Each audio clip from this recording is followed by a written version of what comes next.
Stai muy contento de haber fatto la cinquina? De solito la cinquina me la daba mi padre e invece adesso la faccio in Champions.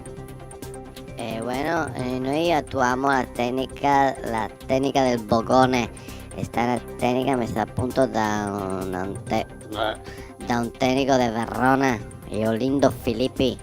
Sta è una tecnica per far spurgare l'avversario, te lo fa stracare e dopo tu colpisci. L'unico giocatore che mi può fermare adesso ormai non gioca più e si chiama Diego Caverzan. Ma dove cazzo va lo Caverzan? Non lo so, non mi è dato a saper. Non lo so dove cazzo va lo Caverzan. Vecchio, e tu visto la nuova applicazione per spedire le cartoline dall'iPhone e l'Android? Oh, ti spedisci le cartoline come una volta era. Te fai la foto, te invii e ti arriva la cartolina vera a casa. E si chiama iscrivito. Ovo scaricarmela mi. Ciao, wamba.